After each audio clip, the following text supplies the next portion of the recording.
उदयपुर में किसी भी व्यक्ति से सरकारी योजनाओं के लिए नहीं लिया जाएगा एक भी पैसा। प्रधान प्रतिनिधि प्रिंस चौबे। संवाददाता सतीश वर्मा की रिपोर्ट। साक्षात्कार के अगले चरण में हम लोग पहुंच चुके हैं ग्राम पंचायत उदयपुर हरौआ वाराणसी अंतर्गत, जहां हमारी मुलाकात नवनिर्वाचित ग्राम प्रधान सुधू नेताजी से होने जा रही है और हमारे साथ बातचीत करने के लिए उनके प्रतिनिधि के रूप में प्रिंस चौबे जी मौजूद हैं और हम जानेंगे इस ग्राम पंचायत के बारे में क्या क्या समस्याएं अभी भी बरकरार है इस ग्राम पंचायत में और आने वाले 5 वर्षों में ये किन किन बिंदुओं पर कार्य करने जा रहे हैं। और जनता ने इनको पूरे भरोसे के साथ अपना ग्राम पंचायत का प्रतिनिधि चुना है, नेता चुना है, मुखिया चुना है। तो इनसे जानेंगे इस ग्राम पंचायत के बारे में अभी तक इतने वर्षों के बाद भी क्या यह ग्राम पंचायत पूरी तरह से विकासशील हो चुका है या आज भी जो है कि बहुत सारी समस्याएं इस ग्राम पंचायत में मौजूद है। तो मिलते हैं प्रिंस चौबे और सुधू नेताजी से। नमस्कार प्रधान जी। नमस्कार प्रिंस जी। सबसे पहले तो आप दोनों लोगों को मैं बधाई देता हूँ कि उदयपुर की जनता ने आपको चुना और आप लोग 5 वर्षों के इस गांव के विकास के लिए प्रतिनिधि के रूप में और प्रधान के रूप में काम करने जा रहे हैं। तो इस जीत पे आप अपने ग्राम पंचायत की जनता से क्या कहना चाहेंगे? हमारा नाम सुधू नेता ग्राम प्रधान, पूरी जनता को बधाई देते हैं। आपको ही पता है कि जल ही जीवन है, तो वो ग्राम पंचायत में सभी लोगों को पेयजल की बहुत ही आवश्यकता होगी और इसके लिए आने वाले समय में काफी समस्याएं भी लोगों के सामने होंगी, क्योंकि जो भूगर्भ का जल है आए दिन जो है नीचे चला जा रहा है। तो इसके लिए एक स्रोत होना चाहिए, जैसे जल निगम की व्यवस्था हर ग्राम पंचायत में लगभग होते जा रही है। तो क्या आपके भी ग्राम पंचायत में इस व्यवस्था का शुभारंभ हो चुका है या आज भी लोग पेयजल के लिए जो परेशान है? देखिए, पहले हम लोगों ने प्रयास किया था, मेरा ये सबसे बड़ा विजन और सपना था कि हमारे ग्राम, चूंकि जो हैंडपंप है वर्तमान में 70 साल से हैंडपंप लग रहा है आजादी के बाद से ही, लेकिन समस्या जस का तस बनी हुई है। कारण क्या है कि एक निश्चित जगह लग जाता है, कुछ निश्चित जगह के लोग ही उसका उपभोग करते हैं, बाकी वो जल की समस्या वो पूर्ति कर नहीं पाता है हैंडपंप। तो इसके लिए और जगह जगह जो समरसेबल का चल रहा है, तो इससे भूगर्भ का दोहन ज्यादा हो रहा है। इसके लिए भी गवर्नमेंट को ध्यान देना चाहिए कि ये जो एक निश्चित जगह बन जाए टंकी पानी की, उसी से सबसे सप्लाई हो, जिसे प्रधानमंत्री द्वारा हर घर नल योजना, जल नल योजना के तहत इस समय ड्रीम प्रोजेक्ट है प्रधानमंत्री का, उसके तहत हम लोग प्रयास कर रहे हैं कि अपने भी ग्राम सभा में एक पानी की टंकी लग जाए, जिससे हर घर को हम लोग नल से जोड़ सकें, जिससे ये समस्याएं दूर हो सकें। और बड़ी खुशी की बात है कि हम लोगों की मेहनत रंग भी ला रही है। जल निगम के लिस्ट पे अपना भी ग्राम सभा का नाम चढ़ गया है, जिसकी अनुमानित लागत 5 करोड़ रुपया है। 5 करोड़ रुपया है पानी टंकी की। वो जल्द से जल्द साल भर के अंदर वो यहाँ पर निर्माण हो जाएगी, प्रक्रिया शुरू हो जाएगी। कोविड अगर नहीं होता तो हम लोग प्रेशर लेकर अभी निर्माण कार्य शुरू कर देते। कोविड की वजह से बड़ी बड़ी प्रोजेक्ट गवर्नमेंट की रुकी हुई है, लेकिन अब प्रस्तावित हो चुकी है। उसके लिए जमीन हम लोग खोज करके ग्राम सभा से प्रस्तावना दे करके तो पानी की समस्याओं को उदयपुर ग्राम सभा में जो हमारा सपना था, वो सपना जो कि पूर्ण होगा और कोई भी व्यक्ति पानी बिना परेशान नहीं रहेगा और पानी के लिए आत्मनिर्भर अपना ग्राम सभा हो जाएगा। जैसा कि हर ग्राम पंचायत में स्वच्छ भारत मिशन के आधार पर हर ग्राम पंचायत में हर घर को शौचालय देने की बात कही गई थी। तो क्या आपके ग्राम पंचायत में सभी लोगों का शौचालय बन चुका है या आज भी लोग खुले में शौच करने के लिए दिवस है? हमारे ग्राम सभा में लगभग अधिकतम लोगों का शौचालय बन गया है, लेकिन अभी भी कुछ खामियां हैं, अभी कुछ लोगों का बना नहीं है।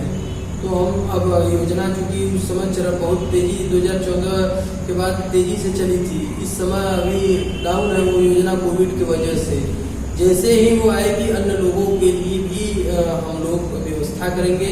और शौचालय में हम लोगों ने प्लान बनाया है कि जो सरकारी मानक है जिसका हम लोग चयन करेंगे, वो उस तरीके के मॉडल का वो शौचालय बनाएगा, सीधे उनका पैसा उनके अकाउंट में ट्रांसफर करा दिया जाएगा। चेक के माध्यम से एक भी पैसा उन्हें कहीं देने की जरूरत नहीं रहेगी। मानक में होता क्या है कि लोग 2 गड्ढों की शौचालय जो आज चली हुई है गवर्नमेंट के द्वारा, बड़ी अच्छी स्कीम है, लेकिन इसके लिए आप लोग को भी सबको जन जागरूक करना होगा। ये बहुत अच्छी चीज है 2 गड्ढों की शौचालय, इसमें 2 से 3 फीट ही बस खोदा जाता है गड्ढा। तो उसमें ग्रामीण इलाके में लोगों में भ्रांतियां हो जाती हैं कि अरे इतनी छोटा गड्ढा है, इससे क्या फायदा होगा, जबकि 2 गड्ढों का शौचालय इसलिए बना है कि वो एक सेफ्टी टैंक अगर पिन से अगर आएगा मल, वो डंप होके साल 2 साल उसमें पड़ा रहेगा, 2 साल 3 साल चलेगा, फिर वो खाद बन जाएगा। ज्यादा गहराई रहेगा तो सूर्य की ताप जो है उसे खाद में कन्वर्ट नहीं कर पाएगी, इसीलिए कम ही उसको खोदा जा रहा है। अमूमन देखा जाता है कि गवर्नमेंट 2 गड्ढों पर जोर दे रही है ग्राम पंचायतों में, कई गड्ढा खोद कर जनता अपना बना करके मस्त है, लेकिन उनको पता ही नहीं, क्योंकि हम लोग जागरूक ही नहीं कर पा रहे हैं, उनको बता नहीं पा रहे हैं कि इसका लाभ क्या है, इसका बेनिफिट क्या है। अगर इस तरीके से उनका खाद खरीदने लगे एक योजना बना करके तो आराम से लोग इस पे पहल करेंगे।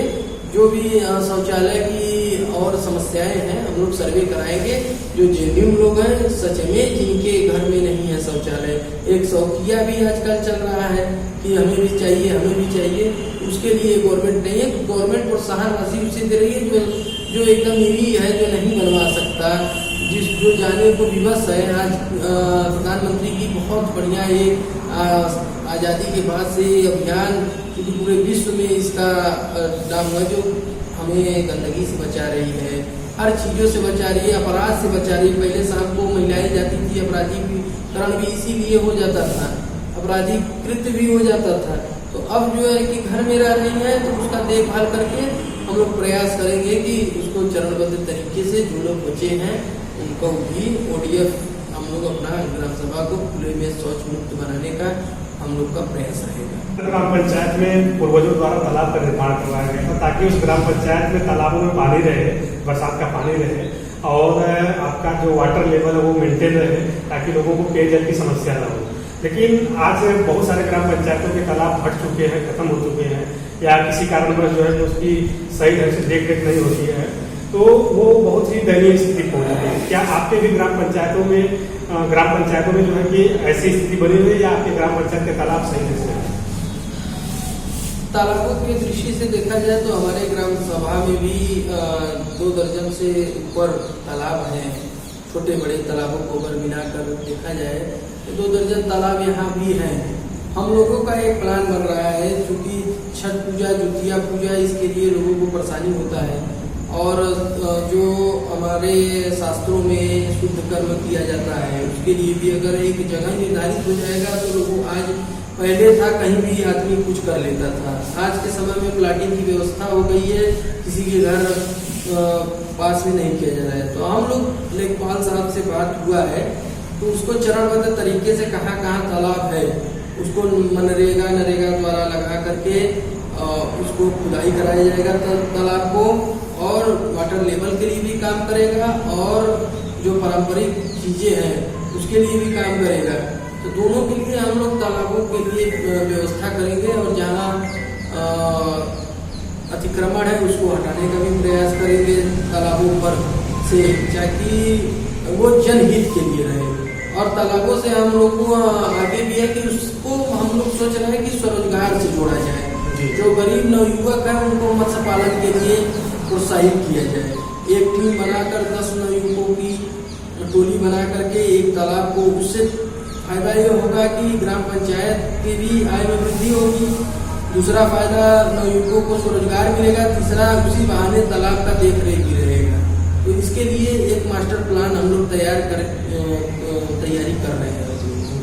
प्राथमिक विद्यालय उनके बच्चों के एजुकेशन के लिए, शिक्षा के लिए, और साथ ही आंगनबाड़ी केंद्र भी खोले जाते हैं ताकि उनको पोषण तत्व मिले और एक शिक्षा भी उनको उस तरह से मिलती है। तो क्या आपके ग्राम पंचायत में ये व्यवस्थाएं सही ढंग से चल रही हैं, या आज भी इसमें जो है कोई त्रुटियां हैं?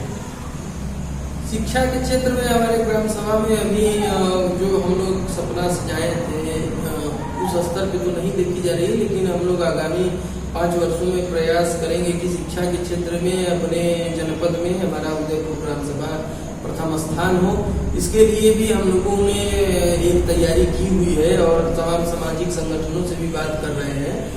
हमारे यहाँ 3 विद्यालय, एक तारापुर प्राथमिक स्कूल है, एक उदयपुर प्राथमिक स्कूल है, एक जूनियर हाई स्कूल 8 तक है। 3 विद्यालय हैं और आंगनबाड़ी केंद्र भी सभी राजस्व गांव 5 में हैं, लेकिन केंद्र में सिर्फ तारापुर में ही बना हुआ है आंगनबाड़ी और 4 में कहीं रूम पटरा पे चला रही है। उनके लिए भी हम लोगों ने शासन से मांग करके हर वर्ष एक आंगनबाड़ी धीमे धीमे करके 5 राजस्व गांव में, साई में, उदयपुर में, बहलोलपुर में, निदौरा में बनाने का हम लोग प्रयास करेंगे और समय समय पे बच्चों को गुणवत्ता देखा भी जाएगा। और जहाँ तक विद्यालयों की बात है तो हम लोगों ने सिस्टम बनाया कि टाट पट्टी से, पहले चरण में टाट पट्टी से जिनके बच्चों के अंदर हीन भावना जो आता है कि हम लोग टाट पट्टी पे बैठ रहे हैं, उससे कायाकल्प योजना गवर्नमेंट चला रही है, उसमें कार्य योजना हम लोग बनाया जाएगा, टाट पट्टी से मुक्त किया जाएगा। कुछ अभी ब्रेंच टेबल कुछ विद्यालयों में है भी और भी देखा जाएगा सर्वे कराकर, जहाँ कम है टाट पट्टी से मुक्त कराया जाएगा। और अब डिजिटल का जमाना आ गया है, सामाजिक संगठनों से हम लोग बात कर रहे हैं चरणबद्ध तरीके से। जो चीज बच्चे लिखने में ज्यादा नहीं समझ पाते हैं, देखकर ज्यादा समझ पाते हैं, उसके लिए 5 वर्षों के अंदर मैं जनता से कहना चाह रहा हूँ, वादा है कि 3 स्कूलों में हम लोग प्रोजेक्टर लगाएंगे, जिससे प्रोजेक्टर से बच्चों को जा करके देख करके सीखेंगे और उससे जो है कि उनका विकास ज्यादा हो जाएगा। और 3 विद्यालयों में कंप्यूटर का भी लक्ष्य हम लोग रखे हैं, जिससे उनको थोड़ा बहुत नॉलेज दिया जाए बचपन से ही, ताकि वो जाने क्या कंप्यूटर है। कहीं कॉन्वेंट स्कूल से हमारे बच्चे सरकारी जो स्कूल में पढ़ रहे बच्चे पीछे न रह जाएं, इसके लिए भरसक हम लोग प्रयास करेंगे। डिजिटल बना करके हम लोग छोड़ेंगे, शिक्षा पर तो मुख्य कार्य ही करना है। वैसे अभी आपको ही पता होगा, पूरा गांव ही नहीं, पूरा राज्य नहीं, पूरा देश ऑक्सीजन की कमी से जूझ रहा था और तमाम प्रकार की मौतें जो है ऑक्सीजन की कमी से हुई। और इसके लिए पर्यावरण एक बहुत ही इंपॉर्टेंट फैक्टर है हमारे देश के लिए। तो आपको भी पता होगा कि हर साल ग्राम पंचायत में हजारों वृक्ष लगाए जाते हैं, लेकिन उन वृक्षों का सही ढंग से देख रेख न होने के कारण वे वृक्ष नष्ट हो जाते हैं। 10 या 12 पौधे ही बच पाते हैं। तो आने वाले 5 वर्षों में आप दोनों लोग क्या मुहिम चलाएंगे अपने ग्राम पंचायत में कि आपके जो पौधे लगे बचे, ताकि आपका ग्राम पंचायत हरियाली युक्त और ऑक्सीजन युक्त रह सके? देखिए, जहाँ तक कि पर्यावरण की बात है तो इस समय इंफ्रास्ट्रक्चर जहाँ डेवलपमेंट में होता है वहाँ पर्यावरण का क्षरण होता है, जिसका भुक्तभोगी पूरा दुनिया देख चुका है। ऑक्सीजन की जो कमी हुई है, अभी तो ये पेड़ काटने का दंड मिला है, अभी पशुओं पर जो अत्याचार हो रहा है, हर चीज का भी बारी बारी से इंसान को मिलेगा, उसका दंड मिलेगा। फिर भी हम लोगों का ये पहल है कि ग्राम सभा के द्वारा आने वाला है और युद्ध स्तर पे वृक्षारोपण लगाया जाएगा। और सरकार से भी अपील है कि ग्राम पंचायत को 1000 पेड़ की जगह 100 पेड़ ही दे, लेकिन 900 पेड़ न दे। जो उस पर खर्चा लग रहा है 100 पेड़ दे करके जाली बनाकर करो ग्राम सभा को 100 पेड़। क्योंकि पेड़ लगाते हैं हम, कोई पशु आता है उसको चल जाता है, कोई इंसान को भी व्यावहारिक जो बातें हैं, कोई इंसान को भी पॉसिबल नहीं है कि वो 24 घंटा किसी एक वृक्ष को अपना काम धाम छोड़कर दिन भर देखते रहे। तो इस व्यावहारिकता के चरण में जो 1000-2000 भेजा जा रहा है, आपके चैनल के माध्यम से हम गवर्नमेंट को और पर्यावरण विभाग को पहुंचाना चाह रहे हैं ये मैसेज कि आप कम ही दीजिए, लेकिन उसके सुरक्षात्मक व्यवस्था भी ग्राम सभा को मुहैया कराइए। क्योंकि अगर 100 पेड़ भी एक ग्राम सभा लगाएगा, अगर 50-50 पेड़ भी बच गया तो 5 सालों में 250-300 पेड़ कुछ मायने कहाएगा अगर एक ग्राम सभा में हो जाएगा। अब ये लगाने का हंसी का पात्र होता है, 1000 लगता है, जब 15 बचेगा, 10 बचेगा, वो भी नहीं बचेगा, अंत में वो कुछ भी नहीं बचता है। इसके लिए हम लोगों ने ये प्लान बनाया कि इस बार जब वृक्ष वितरण करेंगे तो प्रयास करेंगे कि उसे वरीयता देंगे जिसके घर में बाउंड्री है, जिसके घर बाउंड्री है उसको विशेष वरीयता देकर उसे पेड़ उपलब्ध कराएंगे हम लोग। फिर अगर वो 3 साल तक पेड़ सुरक्षित रखा और ग्राम सभा को सूचित करेगा, जाकर हम लोग सर्वे करेंगे, उसमें प्रथम, द्वितीय, तृतीय विजेता को पुरस्कार मतलब प्रोत्साहन राशि दे करके पुरस्कृत भी ग्राम सभा से हम लोग किया जाएगा, जिससे और लोग उत्साहित होकर के इस सहभागिता में आए। अच्छा लगा आपने जो है कहा कि सरकारी तंत्र में एक भी हमारे गांव के जो है कि अवैध ढंग से पैसा नहीं जाएगा, तो उसके रूप में कोई भी काम के लिए पैसा नहीं दिया जाएगा। काफ़ी अच्छी बात है और इस तरह से सभी ग्राम पंचायतों को करना चाहिए और ऐलान कर देना चाहिए कि हम ऐसे सिस्टम को अवॉइड करते हैं। तो इसी क्रम में हमारा एक आपसे क्वेश्चन अगला रहेगा कि आपके ग्राम पंचायत में 60 वर्ष के ऊपर के लोग भी होंगे जिनको वृद्धा पेंशन और जिन महिलाओं के पुरुष नहीं रह गए इस धरती पे, तो उनको जो है विधवा पेंशन और दिव्यांग महिला पुरुष को भी परसेंटेज के आधार पर कुछ न कुछ जो है मिलता है। क्या इस व्यवस्था का लाभ, इस सुविधा का लाभ आपके ग्राम पंचायत के सभी लोगों को हो रहा है या आज भी कुछ लोग इससे वंचित हैं? जहाँ तक पेंशन की बात है, हमारे ग्राम सभा में चूंकि हमने पर्सनल तरीके से अब तक लगभग 200 पेंशन पास करा दिया है। दिव्यांग पेंशन, विधवा पेंशन, समाज कल्याण विभाग से वृद्धा पेंशन, उसका वेरिफिकेशन लिस्ट भी आया है। उसमें जो मृतक है उनका नाम काटा जाएगा। चूंकि गवर्नमेंट का पैसा बंदर पार्ट न हो, कोई यूज नहीं रहेगा, उसकी जगह दूसरा कोई आ जाएगा। अपने ग्राम सभा में हम लोगों ने इसके लिए एक विशेष तैयारी की हुई है। जल्द ही हमारे ग्राम सभा को ई पंचायत हम लोग बनाएंगे। इसमें ई पंचायत के द्वारा यहाँ पे कंप्यूटर ऑपरेटर होगा, कंप्यूटर होगा और CSC के हेड से हम लोग बात कर रहे हैं कि बीएलई पंचायत एक योजना चलाई जा रही है CSC से, तो अपने ही ग्राम पंचायत भवन में ही सारी सुविधाएं ऑनलाइन मुहैया कराई जाएगी। और एक दिन हम लोग का ये प्रधान जी के द्वारा और हम लोगों को सदस्यों के द्वारा एक दिन प्लान बना है कि 1 महीना बाद जब ये वेरिफिकेशन लिस्ट आएगी, नई वाली लिस्ट आएगी, तो पूरे गांव में डुगडुगी पिटवा करके जो भी 60 वर्ष से ऊपर पात्र लोग हैं, गरीबी रेखा से नीचे, उनको पंचायत भवन में बुलाया जाएगा। जितनी विधवा महिलाएं उनको बुलाया जाएगा, जितने दिव्यांग हैं उनको बुलाया जाएगा। उनका एक रजिस्टर में नोट किया जाएगा, जो कागज रहेगा बनवाया जाएगा। जो कागज जैसे दिव्यांगों को परेशानी आता है, उनका दिव्यांग सर्टिफिकेट का, वो इस समय कोविड की वजह से बंद है दीनदयाल हॉस्पिटल में, अब शुरू हो जाएगा। तो किसका बना है सर्टिफिकेट, तो उसका फॉर्म भर लिया जाएगा। जिसका नहीं है उसको जा करके वहाँ अधिकारियों से बात करके उनका बनवाया जाएगा।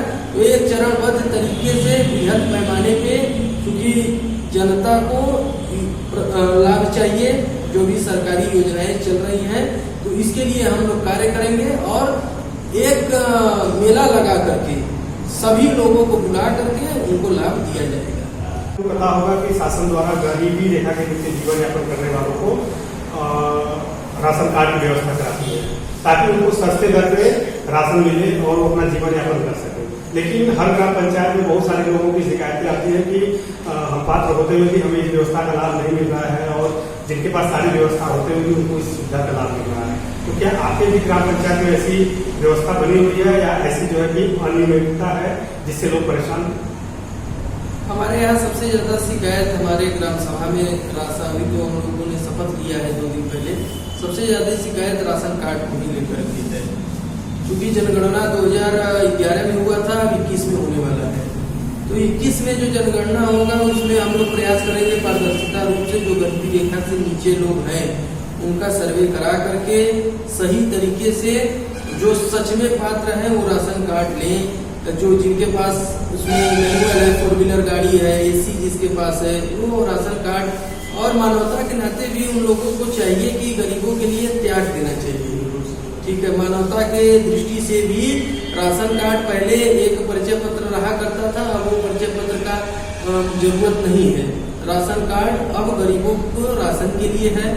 तो जो सक्षम लोग हैं, चाहे जिस भी समाज में है, अगर उनका सरकारी नौकरी उनके घर है, कुछ भी ऐसी व्यवस्थाएं हैं, तो अपने समाज के ही लोगों को त्याग दें अपना राशन कार्ड। मैंने स्वयं कई बार हमसे कहा गया कि 4 व्हीलर गाड़ी सब चीज है, मैं कभी नहीं बनवाया अपना राशन कार्ड, इसलिए कि कोई उसका अधिकारी, मैं जान रहा हूँ नियम विरुद्ध हूँ मैं, लेकिन इस तरीके से लोगों को चिन्हित किया जाएगा और उन लोगों को हम लोग सम्मानित करेंगे जो अपना राशन कार्ड अपने आप जा करके सरेंडर कर देंगे और छोड़ देंगे, तो बहुत अच्छी रहेगी। और जनगणना इस बार हो रहा है तो राशन कार्ड बनाया जा रहा है। कोटा में अनियमितता, जगह जगह सतर्कता समिति जब गठन हो जाएगी तो हम लोग हमारे ग्राम पंचायत के प्रधान सदस्य क्षेत्र पंचायत लोग मिल करके समय समय पर जांच करेंगे कि सही से वितरण हो रहा है राशन का कि नहीं हो रहा है, क्या अनियमितता है।